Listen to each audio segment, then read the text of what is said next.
எல்லாருக்கும் வணக்கம். நம்ம அழகே அழகு சீரியல்ல நைட்டு குடுகுடுப்பக்காரன் ஜக்கம்மா சொல்றா அப்படின்னு ஆரம்பிக்கும் போதே இந்த ராஜலட்சுமி ராகவனும் கண்ணை முழிச்சிடுறாங்க. என்னதான் சொல்றாங்க அப்படின்னு காது கொடுத்து கேட்டா இந்த வீட்டில் அவசரமா பொருந்தாத கல்யாணத்தை பண்ணி வச்சிட்டாங்க. அதனால கஷ்டப்படுறது அந்த ஜோடிங்க தான். அந்த ஜோடிங்க நல்லா இருக்கணும்னு நினைச்சா குலதெய்வ குறைய தீர்த்து வைக்கணும் அப்படின்னு குடுகுடுப்பக்காரன் சொல்லிட்டு அங்க இருந்து அடுத்த வீட்டுக்கு போயிடுறான். இதை கேட்டுக்கிட்டு இருக்க ராஜலட்சுமிக்கு நம்ம என்னங்க குறை வச்சோம் குலதெய்வத்துக்கு, சுரேஷ் ஜாதகத்துல கல்யாணத்துல குறை இருக்கு, எல்லாம் தட்டி போகும்னு சொன்னாங்க. அதையும் மீறி தான் மாப்பிள்ளை கல்யாணத்துக்கு ஏற்பாடு பண்ணி வந்த பொண்ணு நிச்சயத்தோட கல்யாணத்தை நிறுத்திருச்சு. ரிசப்ஷன் வரைக்கும் வந்த கல்யாணத்தை நடத்தணும்னு தங்கராஜ் மாவுல அவ்வளோ மெனக்கெட்டு அந்த அழகுமதியை கல்யாணம் பண்ணி வச்சாரு. இப்பயும் அவங்க சண்டை போட்டு சண்டைக்கோழியாக தான் திரியிறாங்க. குலதெய்வ கோயிலுக்கு போனால் குறையெல்லாம் தெரிஞ்சிடும், ரெண்டு பேரும் ஒன்றா சேர்ந்துருவாங்களாங்க.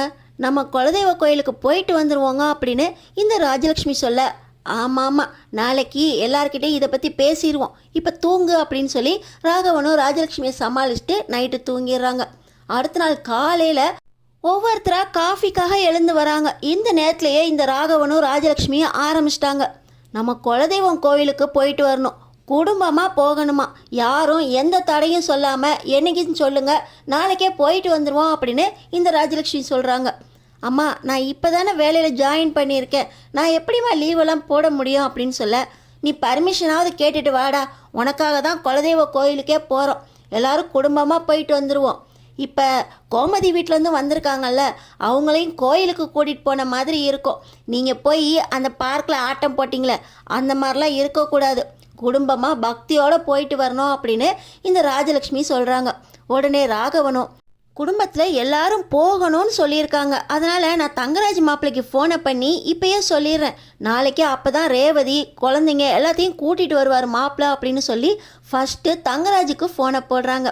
இப்போ பார்த்தீங்கன்னா தங்கராஜ், இவர் என்ன இப்போ தான் விருந்தை முடிச்சுட்டு வந்தோம், மறுபடியும் எதுக்கும் கூப்பிட போகிறாரா அப்படின்னு தங்கராஜ் சலிச்சுக்கிட்டே, மாமா சொல்லுங்க மாமா அப்படின்னு சொல்ல, மாப்பிள்ள எல்லாரும் நாளைக்கு குடும்பமாக குலதெய்வ கோயிலுக்கு போயிட்டு வரலாம் மாப்பிள்ள, நீங்கள் ரேவதி அக்கா எல்லாரையும் கூட்டிகிட்டு வந்துருங்க மாப்பிள்ள, நேரத்தோடு போனாதான் அங்கே குலதெய்வ தரிசனம் நல்லபடியாக முடியும், நாளைக்கு நல்ல நாளாகவும் இருக்கு அப்படின்னு ராகவன் சொல்கிறாரு. மாமா நீங்கள் சொல்லிட்டீங்கல்ல, நாளைக்கு கூட்டிகிட்டு வந்துடுறேன் மாமா அப்படின்னு தங்கராஜ் சொல்லிவிட்டு இன்னொரு பக்கம் ரேவதி கிட்ட, இவர் வேற வீட்டுக்கு விருந்தாளி வந்திருக்காங்க அப்படின்னு இங்கே வா அங்கே வான்னு கூப்பிட்றாரு, நமக்கெல்லாம் வேலை வெட்டி இல்லை, பார்த்துக்கலாம் நாளைக்கு அப்படின்னு சொல்லி ரேவதி கிட்ட சொல்ல, குலதெய்வம் கோயிலுக்கு போகிறாங்களா, ஏங்க நாளைக்கு எப்போ கிளம்பணும் அப்படின்னு கேட்குறாங்க. நான் தான் சொல்கிறேன்ல கூப்பிட்டா போய்க்கலாம் அப்படின்னு இந்த தங்கராஜ் சொல்லிவிட்டு அவர் பாட்டு ஃபோன் எடுத்து பேச போயிடுறாரு. இன்னொரு பக்கம் பார்த்திங்கன்னா நம்ம அழகுமதி சுரேஷுக்காக தானங்க போகிறோம், இந்த அழகுமதியோட அப்பா அம்மாவையும் கூப்பிட்ருவோமாங்க அப்படின்னு சொல்லி ராஜலட்சுமி கேட்க, ஆமாம் அவங்களும் கல்யாணம் முடித்ததுலேருந்து விருந்துக்கு கூட கூப்பிடல, நம்ம அவங்களையும் கூட்டிகிட்டு குலதெய்வ கோயிலுக்கு போயிட்டு வருவோம், கல்யாணம் முடிஞ்சதுக்கப்புறம் அவங்க ஆஸ்பத்திரிக்கு போயிட்டாங்க, பொண்ணு மாப்பிள்ளையை நம்ம தானே கூட்டிகிட்டு போயிட்டு வந்தோம், ஃபோனை போடு அவங்களுக்கும் அப்படின்னு சொல்லி ராஜலட்சுமி கிட்ட சொல்ல, நான் போட்டுடுறேங்க அப்படின்னு சொல்லி மதியை கூப்பிட்டு ஃபோன் நம்பர் கேட்குறாங்க. நம்ம அழகுமதி, அவங்க எதுக்கு டிஸ்டர்ப் பண்ணுறீங்க, அவருக்கு தான் ஆப்ரேஷன் நடந்திருக்குல்ல, கோயிலில் அவரால் நடக்க முடியுமோ என்னவோ அப்படின்னு நம்ம மதி சொல்கிறாங்க. இல்லடி உனக்காக தான் போகிறோம், கண்டிப்பாக உங்கள் அம்மாவையாவது வர சொல்லு அப்படின்னு சொல்ல, நான் அம்மாவையும் தங்கச்சியும் வேணால் வர சொல்கிறேன், அப்பாவுக்கு உடம்பு முடியல அப்படின்னு நம்ம மதி சொல்கிறாங்க. சரி அதையாவது செய் அப்படின்னு நம்ம மதிக்கிட்ட சொல்லி இந்த ராஜலட்சுமி ஆர்டர் போடுறாங்க. இப்போ பக்கத்தில் இருக்கிற கோமதி, எல்லாரும் குடும்பமாக போகிறோன்னு சொல்கிறீங்க, நீங்கள் இன்னும் அழகுமலர் குடும்பத்துக்கு ஃபோன் போடலையே, அவளுக்குன்னு இருக்கிறது அவள் தம்பியும் அவங்க அம்மாவும் மட்டும்தான், அவங்களையும் கூட கூட்டிகிட்டு போகலாமே அப்படின்னு சொல்ல, அதெல்லாம் வேண்டாம், அவள் குடும்பத்துலலாம் ஆள் இதுக்கெல்லாம் வரமாட்டாங்க அப்படின்னு ராஜலட்சுமி சொல்கிறாங்க. ஃபோனை போடாமலே நீங்கள் ஏன் வரமாட்டேன்னு சொல்கிறீங்க, நான் மலர்கிட்ட ஃபோன் நம்பர் வாங்குகிறேன் அப்படின்னு சொல்லி மலரை கூப்பிட்றாங்க. மலர் கிச்சன்லேருந்து அப்போ வேகமாக ஓடி வர, உங்கள் அம்மாவோட ஃபோன் நம்பர் கொடு மலர் அப்படின்னு கோமதியை ஃபோன் நம்பரை வாங்கி அவங்களே காலையும் போட்டு, இதோ அவங்க தான் பேசுகிறாங்க அப்படியே அவங்களையும் வர சொல்லுங்க அப்படின்னு கோமதி சொல்ல, இந்த ராஜலட்சுமி வேண்டாம் வெறுப்பா, நாளைக்கு குடும்பத்தோட குலதெய்வம் கோவிலுக்கு போகிறோம், நீங்களும் வந்துடுங்க அப்படின்னு வேண்டா வெறுப்பாக தான் சொல்கிறாங்க. ஆனால் நம்ம அழகு மலருக்கு, அத்தையா எங்கள் அம்மா கிட்ட பேசுகிறாங்க, குலதெய்வ கோயிலுக்கு வர சொல்லிட்டாங்களே, ஒரு வார்த்தை பொண்ணா போதும் எங்கள் அம்மா வந்துடுவாங்க அப்படின்னு சந்தோஷப்படுறாங்க.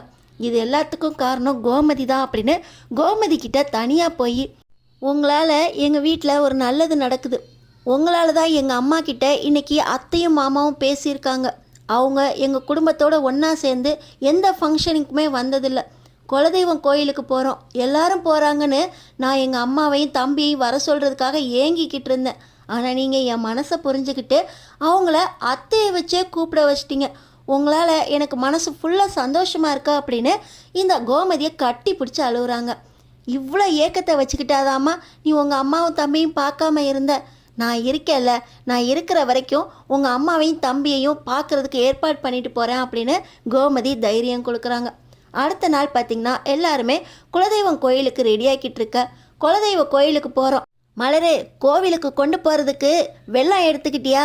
சக்கரை பொங்கல் வைக்கிறதுக்கு பானை அரிசி எல்லாம் இங்கேருந்து எடுத்துகிட்டு போயிடுவோம் மலரு. அங்கே போனால் ஒன்றுமே கிடைக்காது. ரொம்ப தூரம் போகிறோம். அந்த பார்க்குக்கு போன மாதிரி கொஞ்சோண்டு காப்பி டீ எல்லாம் எடுத்துக்காத. கொஞ்சம் பெரிய ஜக்கிலையா இல்லாட்டினா 2 ஃப்ளாஸ்கில் சேர்த்து எடுத்துக்கோ. எனக்கும் மாமாவுக்கும் நிறையா தேவைப்படும். கொஞ்சம் சுடு தண்ணியும் நிறையா எடுத்து வச்சுக்கோ. சாதம்லாம் கிண்டிக்கிட்டியா?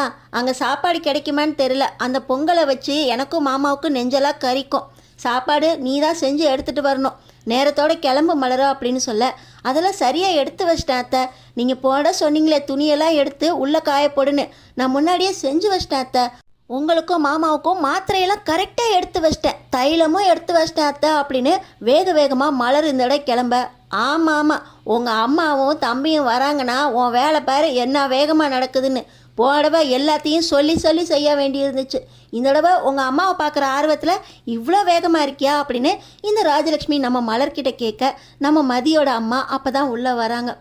வாங்க சம்மந்தி வாங்க. சம்மந்தி அவர் வரலையா அப்படின்னு கேட்க, அவருக்கு கொஞ்சம் கால் வலிக்கு தான், அதனால் கோவிலுக்கு நானும் அறிவுமதி மட்டும்தான் வந்திருக்கோம் அப்படின்னு சொல்ல, வந்ததே சந்தோஷந்தான். நம்ம இப்போ எல்லோரும் மாப்பிள்ளை வந்தோடனே உடனே கிளம்பிடலாம் அப்படின்னு ராஜலக்ஷ்மியும் ராகவனும் சொல்ல, அம்மா இருமா நான் போய் காஃபி எடுத்துகிட்டு வரேன் அப்படின்னு நம்ம மதி சொல்கிறாங்க. இல்லைம்மா எல்லாமே வீட்டிலே சாப்பிட்டு வந்துட்டோம் அப்படின்னு சொல்லிக்கிட்டு இருக்கும்போதே நம்ம மலரோட அம்மாவும் தம்பியும் உள்ளே வராங்க. இவங்கள பார்த்த உடனே உள்ளே வான்னு கூட கூப்பிட மாட்டாங்க. ஆனால் கோமதி அம்மா உள்ளே வாங்க, நீங்கள் தான் மலரோட அம்மாவும் தம்பியுமா, இப்படி ஒரு பொண்ணை பெற்றதுக்கு நீங்கள் கொடுத்து வச்சுருக்கணும், எவ்வளோ நல்ல பிள்ளைய பெற்று வச்சுருக்கீங்க அப்படின்னு கோமதி சொல்ல, இப்போ ராகவன் மறுபடியும் தங்கராஜுக்கு கால் பண்ணி, மாப்பிள்ளை நீங்கள் அப்படியே கோயிலுக்கு வந்துடுறீங்களா இல்லை இங்கே வரீங்களா மாப்பிள்ளை அப்படின்னு கேட்க, என்ன மாமா எங்கே வரணும்? மாப்பிள்ளை குலதெய்வம் கோயிலுக்கு போகிறோன்னு சொல்லியிருந்தோமே. ஆமாம் மாமா, இதோ கிளம்பிட்டாங்க, ரேவதி தான் கிளம்புறக்கு இவ்வளோ நேரம் ஆயிடுச்சு, நாங்கள் அப்படியே கோயிலில் வந்து ஜாயின் பண்ணிக்கிறோம் மாமா அப்படின்னு தங்கராஜ் சொல்லிடுறாரு. இப்போ பார்த்திங்கன்னா எல்லாருமே பழையபடி வண்டியில் ஏறி குலதெய்வம் கோயிலுக்கும் போயிடுறாங்க. அங்கே போய் படிக்கட்டை ஏற முடியாமல் ஏறும்போதே 10 தடவை ராகவனும் ராஜலக்ஷ்மியும் காஃபியை வாங்கிடுறாங்க, வெந்நி வாங்கிடுறாங்க. எல்லாத்தையுமே நம்ம மலர் எடுத்து கொடுக்கறத பார்த்துக்கிட்டு நம்ம மதிக்கு, இதோட இவங்க வேலை முடிஞ்சால் சரி, இதுக்கு மேலே எதுவும் கேட்காம இருந்தாலும் நல்லது தான் அப்படின்னு யோசிச்சுக்கிட்டு இருக்காங்க. இதையெல்லாம் பார்த்துக்கிட்டு இருக்க மதியோட அம்மாவுக்கும் மலரோட அம்மாவுக்கும், இவங்க இதுக்கு மேலே இன்னும் என்ன கொடுமை பண்ண போகிறாங்களோ மலரா அப்படின்னு தான் மனசுக்குள்ளே யோசிக்கிறாங்க. இதுக்கிடையில் கோமதி வாயவே திறக்கக்கூடாது அப்படின்னு வாய்க்கு ஜிப் போட்டு வராங்க. மீனாவும் ராஜியும் இதை ரசிச்சுக்கிட்டே வந்தாலும் ராஜிக்கு கதிர் நினப்பாவே இருக்குது. இந்த இடத்துல தங்கராஜும் ரேவதியும் கூட வந்துடுறாங்க. தெப்பத்தில் போய் காலை நினச்சிட்டு ஒவ்வொருத்தரும் சந்தோஷமாக படிக்கட்டி ஏறிட்டு வராங்க. தங்கராஜ் ரேவதியை தான் கூடயே வச்சுக்கணும்னு நினைக்க, ரேவதி பார்த்திங்கன்னா மலர் கூடையும் மதி கூடையும் சுத்த அடுத்து இப்போ கோயிலோட உச்சிக்கு போயிடுறாங்க. அங்கே இருக்கிற பூசாரி, இங்கே ஒரு முக்கியமான சுவாமிஜி வந்திருக்காரு, அவர் எப்பயாவது தான் நம்ம கோவிலுக்கு தரிசனம் தருவார், நீங்கள் வந்திருக்கிற நேரம் அந்த சுவாமிஜியை தரிசனம் பண்ணிட்டு வந்துருங்க அப்படின்னு சொல்ல, ராஜலக்ஷ்மிக்கும் ராகவனுக்கும் அவ்வளோ சந்தோஷம். ஏற்கனவே குடுகுடுப்பக்காரன் சொல்லி தான் நம்ம இங்கே வந்திருக்கோம், இதில் சுவாமிஜியும் வந்திருக்காராம், நல்ல நேரத்தில் தாங்க வந்திருக்கோம் அப்படின்னு சொல்லி சுவாமிஜியை தரிசனம் பண்ண போகிறாங்க. அங்கே சுவாமிஜி கண்ணை மூடிக்கிட்டே, இங்கே வந்திருக்கிறவங்க எல்லாரும் மனசுக்குள்ளே பல கவலைகளை சுமந்துட்டு வந்திருக்காங்க, ஆனால் ஒருத்தருக்கு ஒருத்தர் பிரிஞ்சு வந்திருக்கிற ஜோடி ஒன்று இங்கே தன்னந்தனியாக தவிச்சுக்கிட்டு இருக்கு. அந்த ஜோடி வாழ்க்கையில் ஒன்று சேரணும் அப்படின்னா பிள்ளையாருக்கு 108 குடம் தண்ணி ஊற்றணும், அதையும் மனசார எந்த ஒரு குறையும் இல்லாமல் ஒன்றா ஊற்றணும் அப்படின்னு சொல்கிறாரு. இதை கேட்டவுடனே ராஜலக்ஷ்மிக்கு, மதியையும் சுரேஷையும் தான் இவர் சொல்கிறாரோ, இவங்க தான் எந்த ஒரு விருப்பமும் இல்லாமல் கல்யாணம் பண்ணிக்கிட்டாங்க, இன்னைக்கு வரைக்கும் ஒருத்தருக்கு ஒருத்தர் மூஞ்சி கொடுத்து கூட பேசிக்க மாட்டாங்க, இவங்க எப்படி ஒன்றா சேர்ந்து பிள்ளையாருக்கு 108 குடம் தண்ணி ஊற்ற போகிறாங்க அப்படின்னு யோசிக்க, அதெல்லாம் சொன்னால் செஞ்சு தான் ஆகணும், சுவாமிஜியே சொல்லிட்டாரு அப்படின்னு ராகவன் மதியை கூப்பிட்டு, இந்தம்மா மதி, அங்கே பிள்ளையார் இருக்கார்ல, கீழே தெப்பக்குளம் இருக்குது, 108 குடம் தண்ணி எடுத்துகிட்டு வந்து பிள்ளையாருக்கு ஊற்று அப்படின்னு சொல்கிறாங்க. இதை கேட்ட உடனே நம்ம மதி, கீழே இருக்க தெப்பத்துலேருந்து மேலே இருக்க பிள்ளையாருக்கு 108 குடம் தண்ணி ஊற்றணுமா, இதெல்லாம் ஆக்சுவலாக நடக்கிற காரியமா அப்படின்னு கேட்க, சுரேஷ் பார்த்திங்கன்னா, மதி ரொம்ப பேசாத, சுவாமிஜியே சொல்லியிருக்காங்க அப்படின்னு சொல்கிறாங்க. நம்ம அழகுமதி கிட்ட மலரும் போய், உங்கள் வாழ்க்கை சந்தோஷமாக இருக்கணும் அப்படிங்கிறதுக்காக சுவாமிஜி உங்களுக்காக சொல்லியிருக்காங்க, உனக்கு நான் ஹெல்ப் பண்ணுறேன் மதி, தண்ணி எடுத்துகிட்டு வந்துட்டு ஊற்றிடலாம் மதி அப்படின்னு சொல்கிறாங்க. நம்ம அழகுமதியும் சரி சாமி விஷயங்கிறதுனால நான் செய்கிறேன் அப்படின்னு ஒத்துக்கிறாங்க. இப்போ பார்த்திங்கன்னா மஞ்சள் சேலை கட்டுறாங்க. இதை பார்த்த உடனே நம்ம அழகு மலரும், நானும் உனக்கு ஹெல்ப் பண்ணுறேன்னு சொல்லியிருக்கேன்ல, நானும் உனக்காக மஞ்சள் சேலை கட்டிக்கிறேன் அப்படின்னு சொல்லி 2 பேரும் கட்ட, இந்த மீனாவும் ராஜியும் கூட கதிர் என்கிட்ட வந்ததுலேருந்து சண்டை போட்டுக்கிட்டே இருக்கான், நானும் இந்த பரிகாரத்தை செய்கிறேன் அப்படின்னு ஒவ்வொருத்தராக தயாராகிறாங்க. இப்போ ராஜலக்ஷ்மிக்கு அவ்வளோ சந்தோஷம், சுவாமிக்காக இந்த படித்த பிள்ளைங்க கூட தண்ணி ஊற்றுறதுக்கு ரெடி ஆயிடுச்சுங்க. ஆனால் இந்த மதி எப்படி ஊற்றுறதுன்னு கேட்டுக்கிட்டு இருந்தா. இவளையெல்லாம் வச்சுக்கிட்டு எப்படி தான் சுரேஷ் சந்தோஷமாக இருக்க போகிறானோ அப்படின்னு அவங்க ஒரு பக்கம் உக்காந்துக்கிட்டு ராகவன் கூட கதை அடிச்சுக்கிட்டு இருக்காங்க. மலரு, நீயும் மஞ்சள் புடவை கட்டியிருக்க, எங்களுக்கு காப்பி டீ சுடு தண்ணியில் யார் எடுத்து கொடுக்குறது, காலெல்லாம் ஒலையுது, தைலம் யார் தேய்ச்சி விடுறது அப்படின்னு கேட்க, அத்தை இதோ ரேவதி இருக்கா அத்தை, கொஞ்ச நேரம் அவங்கள பார்த்துக்கிட்டோம், இவங்க எல்லாரும் பரிகாரம் பண்ணுறதுக்காக போகிறாங்க, பண்ணட்டும் அத்தா அப்படின்னு தங்கராஜ் சொல்ல, சரிங்க மாப்பிள்ள, நீங்கள் சொல்கிறீங்கல்ல ரேவதி, அந்த சுடு தண்ணியை எடு, அப்படியே காலுக்கு கொஞ்சம் தைலம் போட்டு விட அப்படின்னு சொல்ல, என்னம்மா இதெல்லாம் வீட்டில் போய் பார்த்துக்க கூடாதா, சும்மா இருமா, நான் இவங்க என்னென்ன பண்ணுறாங்கன்னு பார்க்குறேன், இன்னும் குழந்தைங்களையும் நான் தானே கவனிச்சுக்கணும் அப்படின்னு ரேவதி தட்டி கழிச்சிட்டு அவங்க மலரு மதியோட போகிறாங்க. இப்போ எல்லாரும் மஞ்சள் புடவை கட்டிக்கிட்டு குளத்துல ஒரு முங்கிக்கிட்டு ஆளுக்கு ஒரு குடத்தை எடுத்துக்கிட்டு தண்ணி எடுத்துகிட்டு வராங்க. ஸ்ருதி, அறிவுமதி இவங்க எல்லாருமே உதவி செஞ்சுக்கிட்டு இருக்காங்க. தண்ணி 108 குடம் மேலே வரைக்கும் ஏறி போய் பிள்ளையாருக்கு அபிஷேகம் பண்ணணும்ல, எல்லாரும் ரொம்ப சந்தோஷமாக ஊற்றிக்கிட்டு இருக்காங்க. ராஜிக்கும் மீனாவுக்கும் அவ்வளோ ஹெல்ப் பண்ணுறாங்க கோமதி. ஆனால் நம்ம அழகுமதிக்கு இதெல்லாம் ரொம்ப பழக்கம் இல்லாததுனால ஒரு 15-20 குடம் ஊற்றிருப்பாங்க, அதுக்குள்ளே கால் தட்டிடுது. நம்ம அழகு மலர், உனக்கும் சேர்த்து நான் செய்கிற மதி அப்படின்னு சொல்ல, இல்லைக்கா நீங்களும் ஊற்றிட்டு தானே இருக்கீங்க, நீங்கள் போங்க நான் வந்துடுறேன்க்கா அப்படின்னு தட்டின காலை அப்படியே மடித்து வலியோட அங்கே உட்காடுறாங்க. இதையெல்லாம் பார்த்துக்கிட்டு இருக்க பாக்கியராஜ், மலரு நான் தூக்கிட்டு வரேன் மலரு, அங்கே அம்மா இருப்பாங்க, அங்கே வச்சு நீ குடத்தை வாங்கிக்கோ அப்படின்னு குடத்தை வாங்கிக்கிறாங்க. இன்னொரு பக்கம் கோமதி, ஸ்ருதி, அறிவுமதி இவங்களும் ஒவ்வொருத்தருக்கும் குடத்தை வாங்கிக்கிட்டு மாற்றி மாற்றி ஒவ்வொருத்தராக ஹெல்ப் பண்ணிக்கிட்டு இருக்காங்க. ஆனால் நம்ம அழகுமதி படிக்கட்டிலே உட்காந்துருக்கதை பார்த்த உடனே சுரேஷ், நான் தூக்கிட்டு வரேன் மதி, நான் சொன்னேங்கிறதுக்காக தான் நீ இந்த பரிகாரத்துக்கே ஒத்துக்கிட்ட, உனக்கு இது பழக்கம் இல்லைன்னு தெரியும், அதனால் மேலே வரைக்கும் நான் உன்னை தூக்கிட்டு வரேன், அங்கேக்கப்புறம் அம்மா முன்னாடி அந்த குடத்தை கொண்டு போய் பிள்ளையாருக்கு ஊற்று அப்படின்னு சொல்லி நம்ம அழகுமதியை அலேக்கா தூக்கிக்கிட்டு அந்த குடத்தையும் நம்ம அழகுமதி கையால் கொடுத்து படிக்கட்டை ஏறி வராரு நம்ம சுரேஷ். அங்கே பார்த்திங்கன்னா அங்கே அம்மாவை பார்த்த உடனே சுரேஷ், மதி நீ இங்கே இறங்கிக்கோ, கீழே வந்தோடனே நான் உன்னை தூக்கிக்கிறேன் அப்படின்னு சொல்ல, நம்ம அழகுமதி சரிங்க அப்படின்னு சொல்லி அந்த குடத்தை தூக்கிக்கிட்டு பிள்ளையாருக்கு ஊற்றுறாங்க. என்னடி எல்லாரும் ஒரு பக்கமாக வந்துட்டு இருந்தா நீ ஒரு பக்கமாக வந்துக்கிட்டு இருக்க, உனக்கு ஒரு வேலை அவங்களுக்கு ஒரு வேலையா, எல்லாரும் ஒரே நடையா ஒன்றா வரமாட்டிங்களா அப்படின்னு ராஜலக்ஷ்மி சொல்கிறாங்க. அத்தை காலில் அடிபட்டுருச்சு, நான் செஞ்சிடறேன் அத்தா அப்படின்னு நம்ம மதி சொல்லிவிட்டு மறுபடியும் கீழே இறங்கி போக, இருக்கட்டும் மதி, காலில் ரத்தம் வருதில்ல, நான் உனக்கு ஹெல்ப் பண்ணுறேன் அப்படின்னு சொல்லி சுரேஷ் யாருக்கும் தெரியாமல் நம்ம அழகுமதியை தூக்கி அலேக்கா அங்கே பிள்ளையார் வரைக்கும் தூக்கிட்டு போகிறாரு. இப்படியே 10, 20, 100, 107 குடம் கூட ஆயிடுது. கடைசியாக தங்கராஜ், இவங்க இப்படியே இன்னைக்கு ஃபுல்லாக ஓட்டிடுவாங்க போலையே அப்படின்னு கீழே இறங்கி என்னதான் நடக்குதுன்னு பார்க்க வராரு.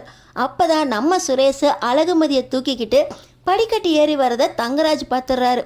இதை சும்மா விடக்கூடாதே, இவன் என்ன பொம்பளைங்களோட சேர்ந்து தண்ணி தூக்கிக்கிட்டு இருக்கான், அதுலேயும் இந்த அழகுமதியை தூக்கிட்டு வந்துக்கிட்டு இருக்கான், இவளை எனக்கு பிடிக்கவே பிடிக்காதுன்னு சொன்னவன் இப்போ தூக்கிக்கிட்டு படியெல்லாம் ஏறிக்கிட்டு இருக்கான் அப்படின்னு இதை வீடியோவும் எடுத்துடுறாரு. அங்கே பிள்ளையார் பக்கத்துலேயே அந்த சுவாமிஜி இருக்கார். நம்ம ஒரு ஜோடியை தான் ஒன்று சேர்க்கணும்னு நினச்சோம், இங்கே பார்த்தா இத்தனை ஜோடிகள் ஒன்றா தண்ணி ஊற்றிக்கிட்டு இருக்காங்க அப்படின்னு ரொம்ப சந்தோஷமாக நீங்கள் மனசில் நினச்சது எல்லாமே நல்லபடியாக நிறைவேறும் அப்படின்னு ஒவ்வொருத்தரையாக ஆசீர்வாதம் பண்ணிக்கிட்டு இருக்காரு. நம்ம அழகுமதியும் சுரேஷும் அங்கே ஒன்றா போக சொல்கிறாங்க ராஜலக்ஷ்மி. அங்கே போன உடனே உங்கள் வாழ்க்கை ரொம்ப நல்லா இருக்கும், அவசரத்தில் கல்யாணம் பண்ணிக்கிட்டோம், பிடிக்காமல் ஒருத்தருக்கு ஒருத்தர் கல்யாணம் பண்ணிக்கிட்டோம் அப்படின்னு மனசுக்குள்ளே நினைக்காம ஒருத்தரை ஒருத்தர் புரிஞ்சுக்கிட்டு சந்தோஷமாக வாழ பாருங்க. அந்த பிள்ளையார் உங்களுக்கு உதவி செய்வார். அந்த வள்ளிக்கும் முருகனுக்கும் கல்யாணம் நடக்கிறதுக்கு எப்படி அந்த பிள்ளையாரே கீழே இறங்கி வந்து உதவி செஞ்சாரோ அதே போல் உங்களுக்கும் வாழ்க்கையில் ஒன்று சேர்றதுக்கு அந்த பிள்ளையார் இறங்கி வந்து உதவி செய்வாரா அப்படின்னு சொல்லிட்டு அவர் அங்கேருந்து கிளம்பி போக இதையெல்லாம் பார்க்குற ராஜலக்ஷ்மிக்கு எப்படியோ இவங்க நல்லா இருந்தால் போதும், ஏதோ எப்பவும் போல் ஏடா கூடமாக எடுத்தெறிஞ்சு பேசிடுவாளோ, இந்த பரிகாரத்தை செய்ய மாட்டாளோன்னு நினச்சேன். 108 குடத்தையும் செஞ்சிட்டாளே, காலில் வேற அடிபட்டிருக்குன்னா பரவாயில்ல, கெட்டிக்காரி தான் அப்படின்னு இந்த ராஜலக்ஷ்மியும் ராகவனும் பேசி எல்லாருமே ஒன்றா சேர்ந்து குலதெய்வ கோயிலில் பரிகாரத்தை நல்லபடியாக முடித்து பொங்கலும் வைக்கிறாங்க. பொங்கல் வச்சுக்கிட்டு இருக்கும்போதே இந்த ராஜலக்ஷ்மி கிட்ட தங்கராஜ் வராரு. அத்தை, மதி நீங்கள் சொன்ன மாதிரியே எல்லா பரிகாரத்தையும் நல்லபடியாக செஞ்சுட்டாளா அப்படின்னு கேட்க, ஆமாம் மாப்பிள்ள, இவ கூட வாய் காது வரைக்கும் நீளும், எப்படி இதை செய்ய போகிறாளோ அப்படின்னு நினச்ச மாப்பிள்ள. 108 குடத்தையும் சுவாமிஜி சொன்னபடியே நடத்தி முடிச்சிட்டா அப்படின்னு இந்த ராஜலக்ஷ்மி சொல்ல, அத்தை இந்த 108 குடமும் அவளாக செய்யலை, சுரேஷ் தான் செஞ்சான் அத்தா அப்படின்னு அந்த வீடியோவை இப்போ ராஜலக்ஷ்மி கிட்ட தங்கராஜ் காட்டிடுறாரு. இதை பார்த்த உடனே ராஜலக்ஷ்மிக்கு இவ ஒத்த பொம்பளையா இவ்வளவும் செஞ்சான்னு பார்த்தா எல்லாரும் தனித்தனியாக போகிறாங்களேன்னு யோசித்தேன். இவளுக்கு சுரேஷ் தான் ஹெல்ப் பண்ணியிருக்கானா? சுரேஷ் செஞ்சது சரியான்னு தெரியலையே மாப்பிள்ள. இப்படி சுவாமிக்கு பரிகாரம் செய்கிறப்போ ஊடையில் வந்து எல்லாத்தையும் கெடுத்துட்டா அவர் சொன்னபடி நடக்குமா மாப்பிள்ள அப்படின்னு ராஜலக்ஷ்மிக்கு மதி மேலே கோவம் வருது. அத்தை, இவங்க இப்படியாவது ஒன்று சேரட்டும் அத்தை, 2 பேரும் ஒன்றா சேர்ந்து வந்து தண்ணி தூக்கியிருக்காங்க அத்தை, வாழ்க்கையிலையும் ஒன்று சேர்ந்துருவாங்க நம்பிக்கை வந்துருச்சு அத்தை, பிடிக்காமல் ஒன்று சேர்ந்துருக்காங்க, இப்போ இந்த விஷயத்துலையாவது ஒன்றா சேர்ந்து பரிகாரத்தை பண்ணியிருக்காங்க அத்தா அப்படின்னு தங்கராஜ் முதல்ல. மாப்பிள்ள, என்ன இருந்தாலும் அந்த சுவாமிஜி சொன்னதே வேற, இந்த கோயிலுக்கு வந்ததே குடுகுடுப்பக்காரன் சொல்லி தான் மாப்பிள்ள அப்படின்னு இந்த ராஜலக்ஷ்மி சொல்ல, என்னதான் இருந்தாலும் அத்தை 2 பேருக்கும் பிடிக்காம இருந்து கல்யாணம் பண்ணி வச்சது நான், மதிய சுரேஷோட கல்யாணம் பண்ணி வச்சது இந்த தங்கராஜ், 2 பேருக்கும் ஒத்து வராமல் இருக்குமா? பாருங்கத்த, கொஞ்சம் கொஞ்சமாக ஒன்றா அவளை தூக்கிட்டு வர அளவுக்கு முன்னேறி இருக்கான். தங்கராஜ் எடுக்கிற முடிவு ஒவ்வொன்றும் சரியாக தான் இருக்கும் அத்தை, இந்த விஷயத்துலையும் கண்டிப்பாக இவங்க செஞ்சது சரிதான் அத்தா அப்படின்னு தங்கராஜே சொல்ல, நீங்கள் சொன்னால் சரிதான் மாப்பிள்ள, ஆனாலும் பரிகாரத்தை தனியாக தானே செய்ய சொன்னார் அத்தை, 2 பேரும் ஒன்று சேர்றதுக்காக தானே சொன்னாங்க, கண்டிப்பாக நல்லது தான் அத்தை அப்படின்னு தங்கராஜ் சொல்ல, மாப்பிள்ள கோயிலில் வச்சு அதெல்லாம் ஒன்றும் இல்லை அத்தை, இப்போ உங்கள் மாப்பிள்ளை சொன்னால் கேட்பீங்களா கேட்க மாட்டிங்களா அப்படின்னு தங்கராஜே ராஜலக்ஷ்மி கிட்ட சொல்ல, சரிதா மாப்பிள்ள, 2 பேரும் ஒன்று சேர்ந்தால் நல்லது தான் அப்படின்னு முடிக்க அடுத்தடுத்து என்ன நடக்க போகுதுன்னு தெரிஞ்சு நம்ம சேனலை சப்ஸ்கிரைப் பண்ணி தொடர்ந்து பாருங்கள்.